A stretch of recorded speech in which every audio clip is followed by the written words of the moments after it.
looking at sort of taking a bit of a step back at the infrastructure that is going into supplying 0 days, focused on edge devices to these forward operators, looking at how the orb networks are being used by multiple threat actors. They're starting to be able to offer those higher level stealth capabilities at scale to the broader ecosystem.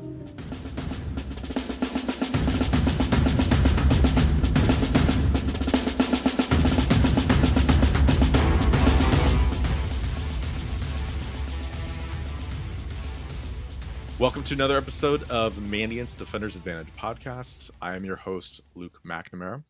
Today, I am joined by three of my colleagues here at the Google Threat Intelligence Group. I think it's the first time I've said that on a podcast. Jamie Collier, Kelli Vanderlee, and Kate Morgan. Great to have you all here, chiming in from different parts of the world and different time zones. Thanks for having us.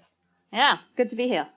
So we recently, and I say recently, I guess it's now been a couple months since we put out the forecast report, looking at sort of things that we expect to see going into 2025. But I thought it would be good to pick your collective brains as we enter this year, maybe diving down a level deeper than some of the things that we noted in that report and white paper. What are some of the things that you guys are following? What are some questions you have? What are some things that, if you're a security practitioner out there and you're wondering, what do analysts at Google think about in terms of some of these trends? I thought it'd be useful to kind of hear your perspectives on this. So we'll kind of go around the different categories of the threat landscape, and probably, an easy one to start with, cybercrime. I think we called this out in the report. We don't really expect to see a change in terms of the big predominant threat in this space continuing to be ransomware and extortion. But I guess my question to you all, and whoever wants to can kind of start us off, I think within that category of extortion and ransomware, we have seen changes over the last several years. We've seen the shift to more data theft as a means of extortion. I think over the last year in particular, we've seen a lot of new data leak sites emerge. We've seen kind of disruption of the actor ecosystem, law enforcement efforts at takedowns, some of these threat actors coming back. So we know that there's going to be change. We know there's going to be continuous evolution. As we look at this kind of space, what are some of the things that you're tracking and kind of looking at for signals of how this space might evolve? I think one thing that I'm really interested in is the move by Fin11 and potentially other groups to these kind of mass extortion events where, rather than conducting many different operations, they're going after, say, a file transfer software that's providing them access with scale. We've seen this recently with the Clio incident, and that can be a really efficient way if you find a 0 day or an exploit in one of these systems to potentially get access to hundreds, if not thousands, of different organizations' sensitive data, and then go ahead with that kind of mass extortion event. So I think that's interesting. I think also alongside that, you've got a lot of info stealers that are targeting your contractors. You've got other threat groups that are targeting SaaS applications as well. And I think there's a lot of really valuable data across those suppliers.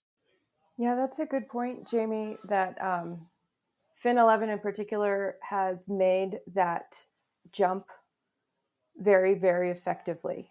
So why have we not seen it similarly from others? Like, for example, we see UNC 3944 repeatedly pivoting to the SaaS application to get access to things that they want. But why have they not gone after the third party to do that, like exponential access type of operation yet? Is it that they have simply not been able to, or that it is like a level of difficulty over and above their typical operations? But that would definitely be a signpost that things could get much worse very quickly if we see other threat actors emulating Fin11 in that way.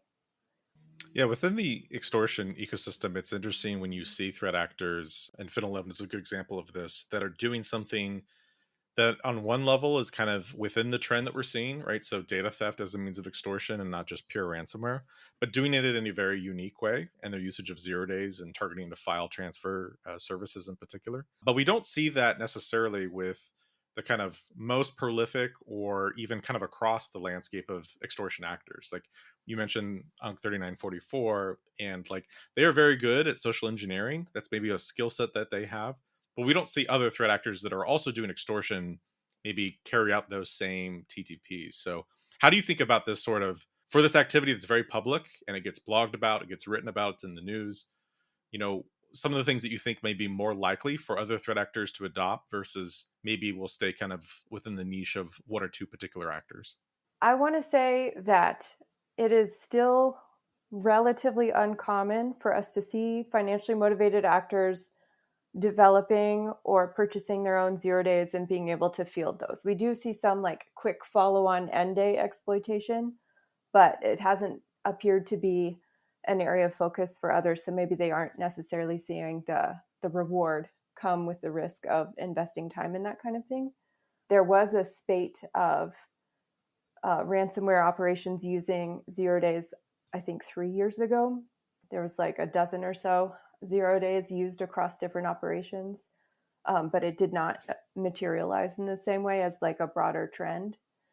I'm gonna say that I was wrong a second ago. If we're thinking back to like extortion of third-party providers, because several of the very large healthcare incidents and the most recent Power School stuff that's been in the news, these are also examples of the threat actors getting access to a third-party provider and then having that larger impact.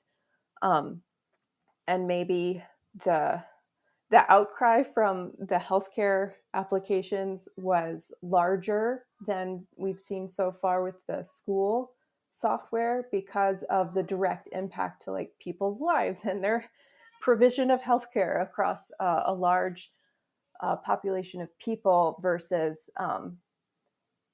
school data en masse being stolen and exposed is of course impactful for the families and the people involved, but it's less like directly life-threatening. If we're thinking of inflection events that would potentially drive our lawmakers and our like people who are writing the rule books for what is considered a safe and complete software application to release into the market, into the world, it may be that these like healthcare incidents are something like a colonial pipeline, that they're what will be the real catalyst for making real change in how we approach this, because it still seems like a sprawling problem that is growing and has not yet really been stemmed by any activity from law enforcement and vendors trying to close access vectors. I also wonder, as you said, Luke, I think we're going to see data theft extortion for the foreseeable future. We're not going to see a material shift there. And maybe actually some of the big changes within that cybercriminal ecosystem are at a more tactical level. You know, a few years ago, we were talking a little bit more about USB malware that seemed to be a bit of a blast from the past. More recently, certainly seeing more reporting around phishing kits. I was reading some of our reporting the other day, interesting kind of trend with ClickFix, which is these fake error messages that prompt users to kind of copy paste prompts into PowerShell, which for me is quite interesting because it's quite a heavy amount of user interaction required. But we've seen an uptick in different groups conducting that sort of operation, starting to see more reporting around EDR killers and the kind of featuring kind of tool set from cybercrime to kind of counteract EDR. You've maybe also got a piece there on targeting developer tools, developer environments within open source libraries within that supply chain piece. So maybe actually a lot of those sorts of operations, those sort of tactics aren't necessarily getting the headlines because it's still data theft, ransomware's the story. But underneath the hood, there are some interesting things going on, whether it's how they gain initial access, how they move through those environments, the way they conduct these operations, etc. 0 days, I'm sure they had access to a 0 day, right? They'd probably use it and burn it. But like it's cookie theft. Cookie theft is just still in vogue, right? There's so much cookie theft malware, and it's not exactly a 0-day in itself. It's like these attackers know exactly how, say, like Chrome stores cookies and how to use them. And so I definitely see a lot of work the past year, and it'll be big this year, especially in Chrome and other places, about how we're storing cookies and how we can disrupt these actors and make cookies like less valuable or less valuable for shorter period of time. So less 0 days or sophisticated exploits, and understanding how browsers work and how to take cookies and leverage them. It's a big problem too. One of the on the kind of topic of less sophisticated TTPs, but one that anyone who's been following extortion over the last year, certainly this podcast or our blogs, will be familiar with, is you can't talk about ransomware and extortion without talking about info stealers. And the info stealer problem really being kind of the precursor to some of the major breaches that we've responded to this past year. So curious thoughts from the group. What do you think we'll see this year with info stealers? I think for me, one of the big and interesting trends that I'm thinking about is the next step on, because I think a lot of these issues are around stolen credentials, whether you're doing that via info stealers, whether you're doing that through phishing kits, etc. And I think you're going to see organizations move towards protecting that through multi-factor authentication, because we've seen with the likes of Snowflake that if you've got this info stealer problem, if you've got a stolen credential issue across cybercrime, then multi-factor authentication is one really effective way to meaningfully move the dial. But I think alongside that, you're already seeing threat actors really react to that and try to look at different ways to get around multi-factor authentication, whether that is, we've known for a long time SIM swapping, for instance. We've known about push notification abuse, and those are kind of tried and tested. But certainly in the last M-Trends report, we talked about the uptick in adversary in the middle operations, where you've got the phishing campaigns also requesting those user passcodes. I think on this, we're certainly going to see cookie theft as one of those ways to try and get around MFA and retain, gain access without maybe the need to MFA. I think as well, trying to kind of register devices. So I think as actors encounter these kind of challenges around the limitations of info stealers when it comes to other security controls, then how they react to that next step and get around whatever defensive measures we're looking at in regards to info stealers. So all these threats have been certainly front and center for enterprises, and I think have been written a lot about, but there's also a lot of other sort of financially motivated threats that maybe don't get the same amount of discussion, at least in more enterprise security focused circles. But Kate, you were bringing up some of the uptick that you've seen around sort of scams, and crypto continues to be a big kind of target for this from a number of different angles. So any thoughts around that, and outside some of these larger big enterprise types targeting more personalized threats people should be aware about? So yeah, we all know that they're out there, but I think like 2025 beyond, there's going to be quite a big shift in both the scale and the sophistication of these attacks. So they're not the random, poorly written emails we used to laugh at from some Nigerian prince anymore. They're getting incredibly good, incredibly targeted, actually pretty scary. So now attackers are setting up dedicated infrastructure. They're doing their research. They're crafting incredibly personalized attacks.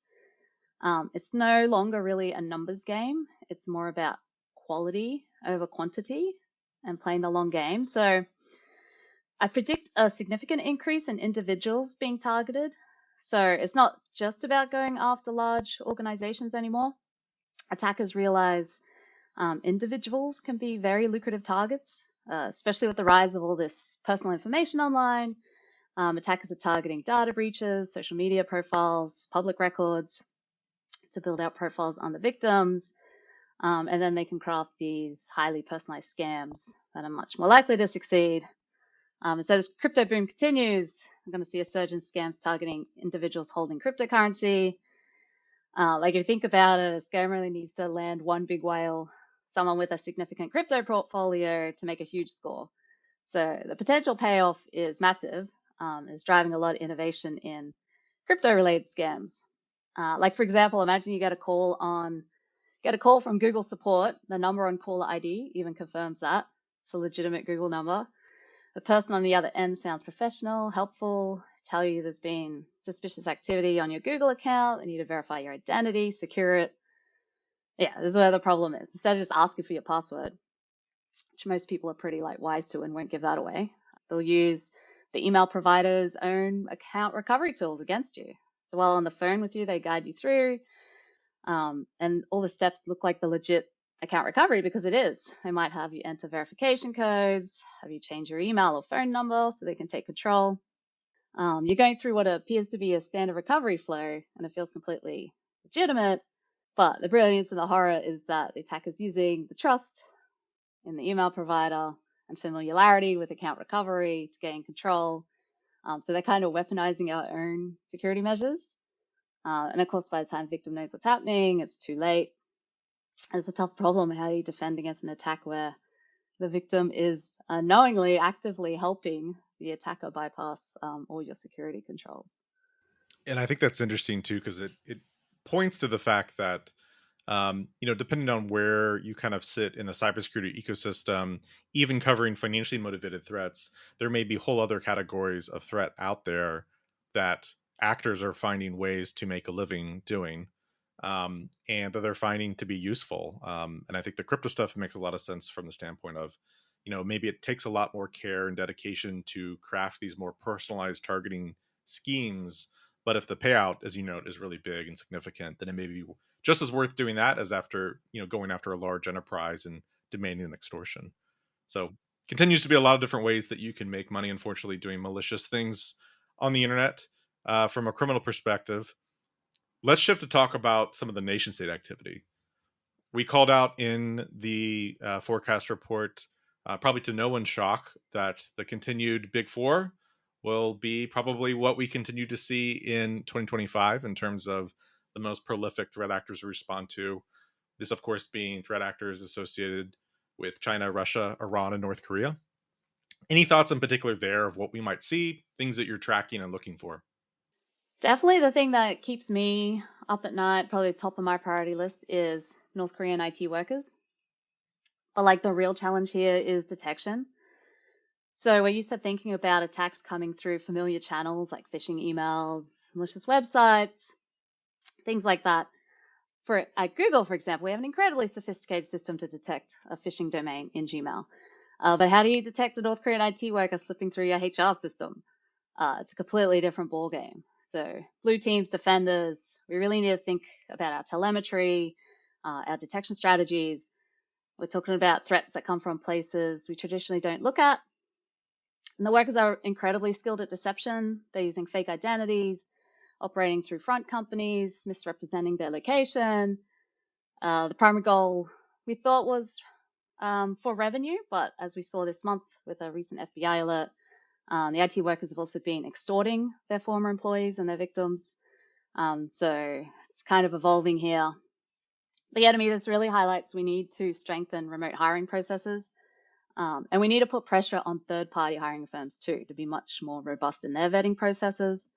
So we really need to do a better job at verifying identities, confirming locations, and looking for red flags that might indicate that something's amiss. So yeah, it's not just checking a box, it's about truly understanding who you're bringing into your organization, even remotely. I think it's also really important that we appreciate the magnitude of the IT work threat. I think a lot of it has been discussed right now in terms of revenue generation for the regime, but there are also those overlaps with a lot of the cyber espionage groups, the interest in roles with security clearances or related to defense industrial bases. We've seen them expanding into Europe, and I think when you put into context that potentially this is facilitated funding, hot conflict in Ukraine with the presence of North Koreans there, it starts becoming a really important matter of national security. And then I think it's also that innovation. I think you talked about a lot of that already, Kate. One thing that's been happening pretty recently is that rather than sending out corporate laptops, some companies are operating a kind of bring your own device policy where employees are, instead of accessing corporate systems via a virtual machine, I'm starting to see IT workers now conducting operations in those scenarios and kind of via VMware, where we maybe don't have access to all of the kind of infrastructure in terms of shipping addresses, etc. So the innovation, the constant development, the links to national security, for me, are really significant and kind of go beyond that, just that pure revenue generation piece. What about some of the other threat actors? So China, we saw this past year, I think it continued focus on going after edge infrastructure, and certainly amongst the nation state actors carrying out zero-day exploitation, they continue to be the leader in that. But we're also seeing, I think, a greater level of, I hesitate to use the word sophistication because it gets used for everything, but a greater care towards not getting caught. And I think some of the research that we did this past year around the orb infrastructure, and then also some of what's publicly out there around the associated Salt Typhoon and Volt Typhoon activity. I think we're certainly in a very different era. We've been for some time with respect to Chinese espionage in terms of just the care and dedication to more stealthy campaigns. So any kind of thoughts or predictions around, I expect we're going to see more of the same, but any thoughts around that? The big concern for me is the way that the innovation amongst those Chinese actors is really forcing us to kind of rethink those traditional approaches to security. When we see them focusing on edge infrastructure, that means that they're less reliant on social engineering. We don't necessarily have the kind of indicators that we might rely on through kind of traditional phishing emails. If we think of their use of orb networks, we're less able to rely on kind of an IP based way of kind of thinking about detection. And I think if you combine that then with, as you say, the focus on not getting caught, for me, that there's been a bit of a shift there with their use of 0 days, where in the past we'd be quite almost optimistic when a 0 day was used, because we'd say an actor's forced to burn their 0 day capabilities, right? The defense has been so good, we've kind of forced the actor to burn it. Whereas now you see these Chinese groups really using those 0 days in conjunction with many other stealthy tactics. So they're not really burning them in the sense that they're often using these for 18 months before they're caught. And that's posing all sorts of challenges to organizations. I see some changes in TTPs for China as well, especially around use of how they use C2. So for many years, attackers had set up their own dedicated server. That's the go-to method for hosting your C2. I think those days are fading fast. So of course, traditional C2 servers still exist, but we're seeing a real explosion of creativity about how attackers are communicating with their malware. It's no longer about a direct connection. It's about blending in and hiding, to both your points previously. So we've seen attackers, they leverage everyday file hosting, Google Drive, Dropbox, etc. They leverage these platforms that are trusted and rarely scrutinized. But within that, there's quite a bit of innovation. So very recently, we've seen calendar events being used to send and receive commands. That's I find that very clever. Who would suspect a calendar invite of harboring malicious instructions? Google Drive to host your C2. So these unconventional methods also make detection much harder because they're using services we trust and we rely on every day. Again, another problem for defenders. How do you detect malicious activity when it's masquerading as normal traffic to a legitimate service? I think it also points to, I think it was Jamie who mentioned the adversaries looking for increased ways to kind of evade detection that was called out in last year's M-Trends report. That as a trend has not gone away. And certainly adversaries have never wanted to get caught, but the extent to which we're seeing across a range of different motivations and sponsorships, adversaries putting more care to that, I think is interesting and certainly makes our jobs harder in a lot of ways. Just to add to what has already been said, from my perspective, we've seen particular actors or particular threat groups, Chinese cyber espionage groups, developing and fielding like sophisticated tactics. And we definitely have a couple who are like, man, those guys are very interesting in how they accomplish this. But looking at sort of taking a bit of a step back at the infrastructure that is going into supplying 0 days focused on edge devices to these forward operators, looking at how the orb networks are being used by multiple threat actors, they're starting to be able to offer those higher level stealth capabilities at scale to the broader ecosystem of threat actors, which is concerning. And like the discovery of the telecommunications compromises also underscores that, like, if they're looking higher up the information food chain, how is a user supposed to detect that their comms have been compromised if the compromise did not happen anywhere on a device that they control? So those are some interesting things that we should definitely keep an eye on and think about. Do you see that sort of professionalization in some ways paralleling what we've seen in the cybercrime ecosystem, where threat actors find in some ways it's more useful to kind of specialize in certain things, and also that there's certain capabilities they can kind of offer as a service to less skilled threat actors to adopt? And certainly in the case of a lot of the Chinese espionage groups, like, we're talking about quite a number of different groups that kind of span the gamut in terms of capabilities, at least historically.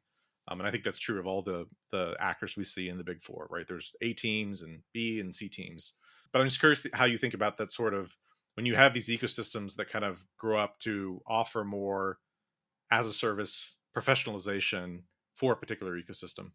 Yeah, I do think it's quite a similar or analogous trend for cybercrime groups specializing in particular bits of the attack lifecycle and then selling that or offering that, partnering with others. But you also see it in the North Korean threat actors, right? Like, we track, I don't know, 15, 20 different intrusion groups, but they move and then they work with each other, and then there's some overlap with the IT worker operations. So they are sharing capabilities. They're helping each other out. They're providing specialization in each individual person's like field of expertise. So yeah, I think that increases the threat level of the broader ecosystem for cybercrime, for Chinese cyber espionage, for North Korean cyber espionage. I think it's also really helpful to actually see a lot of these threats as ecosystems, right? I think if we're talking about China Nexus groups, right, we've seen for a long time links to some of the technical universities. If we actually look at the way that a lot of these orb networks are run, it looks like China's effectively created an entire industry to actually help run a lot of this. By contrast, if we look at Russia, we can't really have conversation about the role of cyber operations in Ukraine without also discussing the way that Russia and various Russia government and military intelligence agencies have mobilized the Russian cybercrime community. So what we're seeing is that the big four are leveraging other types of actors in pretty different ways. That some of these adversaries might lean more on commercial surveillance vendors, others might lean more on hacktivist or hacktivist fronts. Others might look more towards technical universities. IT workers, in a sense, are perhaps slightly separate from a kind of traditional cyber threat actor. And for me, I'm increasingly interested in not just looking at those kind of government agencies and government employees, but also these wider entities that, because for me, those distinctions are becoming much more blurry than maybe they were a couple of years ago. Or even commercial surveillance vendors, which we'll get into in a second. One of the things that I'm interested to see kind of how it develops this year is also within each of the big four, the extent to which we see more, I guess I'll call it strategic level targeting versus kind of tactical operations. And so, we've been talking about some of the Chinese operations and kind of moving up the information supply chain as we've seen them do over the years, and going after the telecoms, the managed service providers, and other sorts of targets that allow a much broader collection or even access to end targets, some of the supply chain stuff that we've seen. And I think we see this in each of the big four. There's certainly groups that tend to focus on those higher level targets. We see the APT 29s going after tech companies, but then we also see very, very tactical targeting from some of the Russian groups right now, some of the mobile stuff. Same thing in the case of Iran, right? Groups that are focused on telecoms and kind of higher level targets, and then others that are doing very niche APT 42 high value targeting. So I think that'll be kind of an interesting thing to watch, because there is kind of a gamut of threat groups in terms of what they focus on and their capabilities. But overall, maybe as a whole or just within each of those four countries, are we going to see a skewing towards more and more threat actors moving up that information supply chain and doing more strategic targeting, maybe more of a focus on 0 days, max exploitation of end days when those come about as well, things like that. Maybe shifting from the categories of nation state and cyber criminal, but more general trends. Any predictions if Cobalt Strike is going to go away from being the most commonly used tool of post-compromise exploitation? Will we see kind of changes in some of these technical trends? Any thoughts on what you guys are watching around some of the more technical and nitty-gritty components?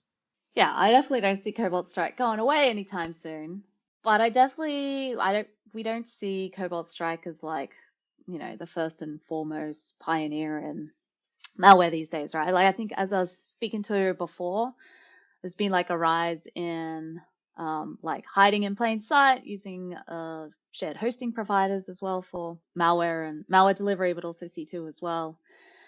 We see a lot of new malware. It's uncommon, especially out of China in particular, for them to use the same malware family like repeatedly again and again. We'll see with each new campaign, there'll be a new variant at least, or a new type of malware, and these multi-stage pieces of malware too. And so we're often finding we're SIGing one part, or whichever part of the malware has changed every campaign, probably every couple of weeks out of some of these big China groups that we're tracking. So Cobalt Strike's still there, definitely, but I think it's more custom malware and new families regularly coming out is the trend, at least we're observing. Somewhere in China, there will be someone using PlugX still, or a variation of. Oh, for sure.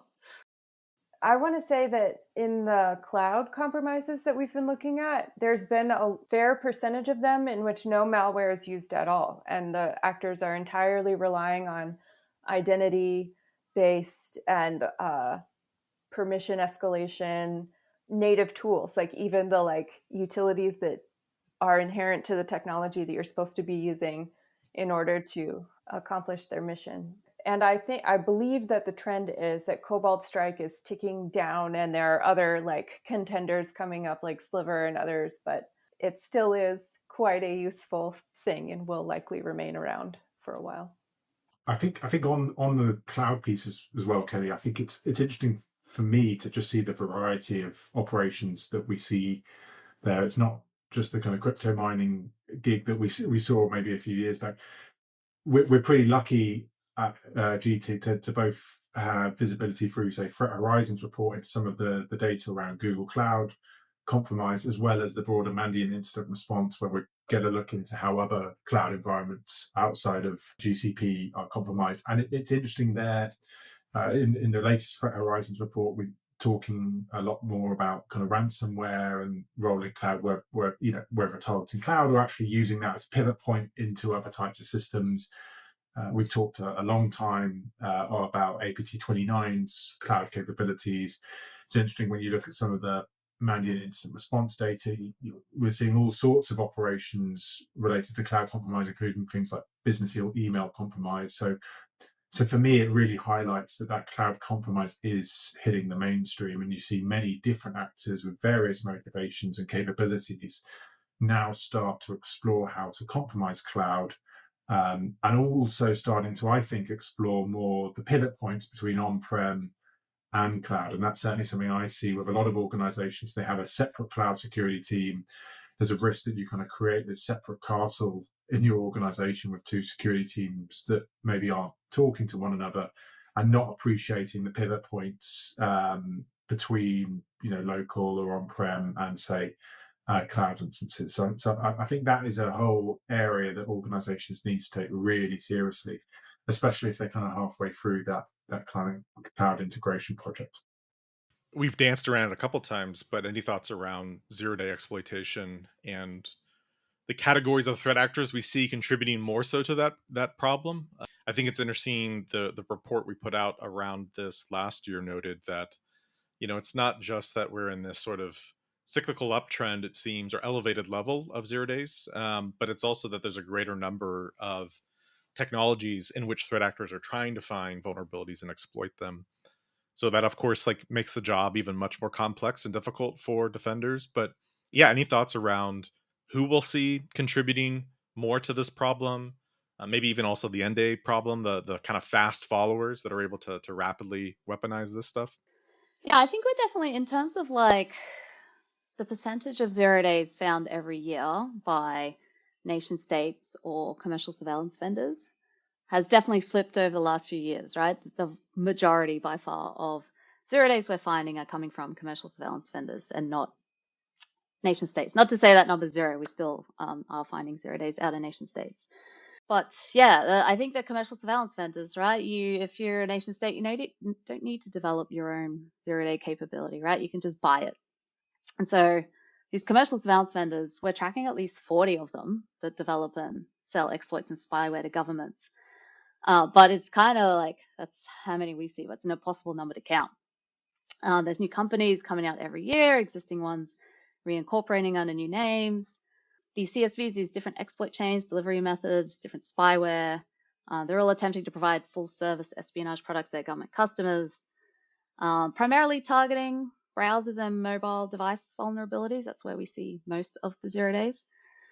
But yeah, as long as there's demand for surveillance capabilities as well, there's always going to be incentives for these CSVs to continue developing and selling tools, perpetuating an industry that harms high-risk users and society at large, in my opinion. Yeah, it'll be interesting this year. There's been talk certainly last year about, is government, industry, civil society going to come together to change any of these incentive structures? I know the US put in some sanctions or some laws last year to try and deter this kind of activity. So what more can we do?